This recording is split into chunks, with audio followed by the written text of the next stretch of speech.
Pour ce deuxième épisode de notre web-série, nous allons dans le plateau de Neubourg, dans l'Eure, à la rencontre de Rémi qui est producteur de colza. Bonjour Rémi, que représente le colza pour ton exploitation ? Bonjour Jérémy, bienvenue dans l'Eure, dans un petit village qui s'appelle Bérangeville-la-Campagne, où j'ai eu la chance de m'installer en 2010. C'est une exploitation qui contient 160 hectares de culture et 70 hectares d'herbage, où nous élevons à peu près 200 vaches limousines. Le colza est arrivé à la fin de la grande période des pois protéagineux, donc dans les années 90. Aujourd'hui, sur l'exploitation, on a une vingtaine d'hectares de colza, en rotation tous les 8 ans, et en fonction du contexte, s'il est positif, on peut diminuer la rotation et faire une rotation plutôt sur 6 ans, et passer à une trentaine d'hectares. Pourquoi le choix de la culture du colza ? Les avantages agronomiques, c'est une culture qui structure le sol, c'est une plante pivotante, donc une bonne restructuration des sols. Elle nous aide aussi dans la lutte contre les graminées, comme le gras où on est très embêté. Le fait de diversifier l'assolement permet de lutter un peu contre ces adventices. Le gros changement, c'est qu'il y avait une tradition un petit peu de labour dans la région pour implanter les colzas, et avec les nouveaux semoirs, on peut semer directement, soit en direct, soit ce qu'on appelle en technique culturale simplifiée, ce que je pratique moi, c'est-à-dire qu'on ne laboure plus et on préserve donc les débris végétaux, et c'est ce qui nous permet de stocker un peu plus le carbone dans nos parcelles. Oléo, c'est tout nouveau pour moi. J'ai commencé l'année dernière parce que j'ai vu la publicité, je me suis intéressé, et en fait ça consistait juste à valoriser nos pratiques qui étaient déjà existantes. On a juste commencé le stockage du colza, chose qu'on n'avait jamais fait. On sait que le colza a beaucoup de débouchés, que ce soit en alimentation animale, alimentation humaine, dans les énergies renouvelables. Qu'en est-il de ton colza ? On a un premier débouché qui est donc le tourteau de colza que j'achète pour nourrir mes animaux.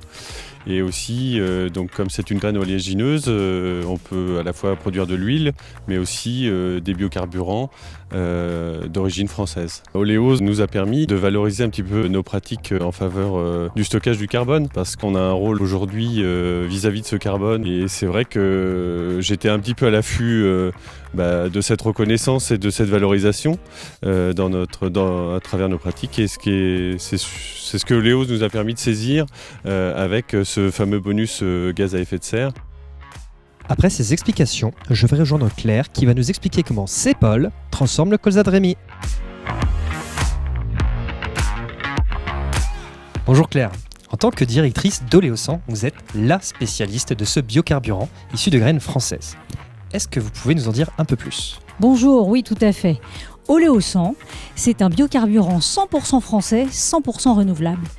Il est fait à partir de graines de colza françaises.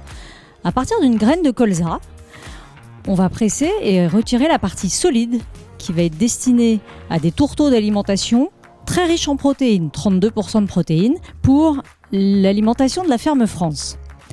On va aussi obtenir une huile de pression. Cette huile de pression va être raffinée pour avoir une huile alimentaire pour l'alimentation humaine, la fleur de colza.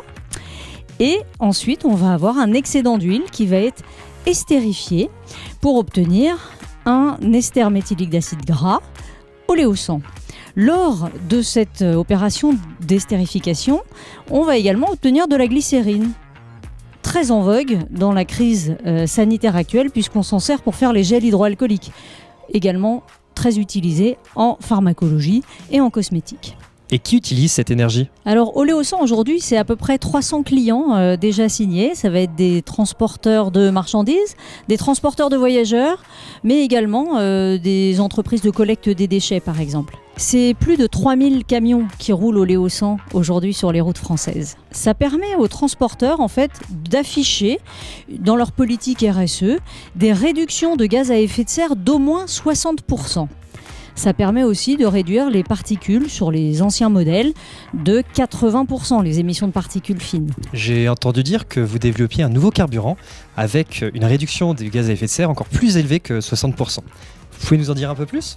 Alors d'un point de vue technique, il s'agit exactement du même produit. La différence entre un 100% d'économie et un 60% d'économie de CO2, par exemple, ça va être la pratique agricole derrière. Avec la plateforme Oléose, en fait, on va sélectionner chez les agriculteurs les graines de colza présentant des grandes parts de durabilité grâce à leurs pratiques agricoles vertueuses.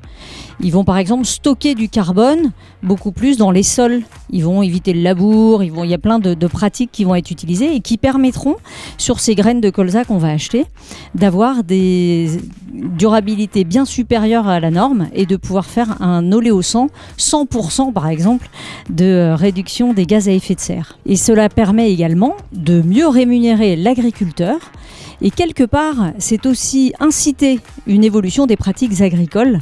Un petit mot pour la fin, Claire ? Vous l'aurez compris, il s'agit pour les transporteurs d'afficher une neutralité carbone dans leur transition énergétique, tout en soutenant l'agriculture française.